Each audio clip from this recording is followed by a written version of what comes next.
আজকের এই ভিডিওতে আমি আলোচনা করব যে একটা বিজনেস শুরু করতে কি কি প্রয়োজন হয়। তো বিজনেস শুরু করতে যে 5টা জিনিসের প্রয়োজন হয়, প্রথমেই আছে মানি।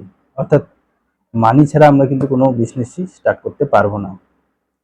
দ্বিতীয় নম্বর যেটা আছে প্রপার লোকেশন, অর্থাৎ লোকেশন যদি ঠিকঠাক না হয় তাহলে ক্ষেত্রেও কিন্তু আমরা বিজনেসটা স্টার্ট করতে পারবো না বা বিজনেসটাকে ঠিক মতোভাবে এগিয়ে নিয়ে যেতে পারবো না।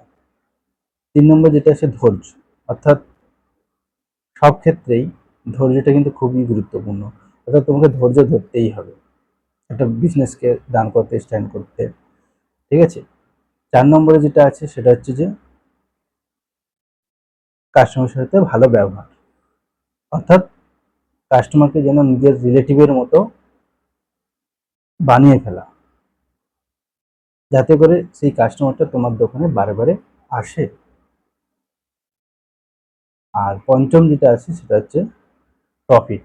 অর্থাৎ আমি যদি কোনো জিনিসের ওপর খুব বেশি প্রফিট করি, সেক্ষেত্রে কাস্টমার আমার দোকানে জানতে পারলে সেক্ষেত্রে আসবে না।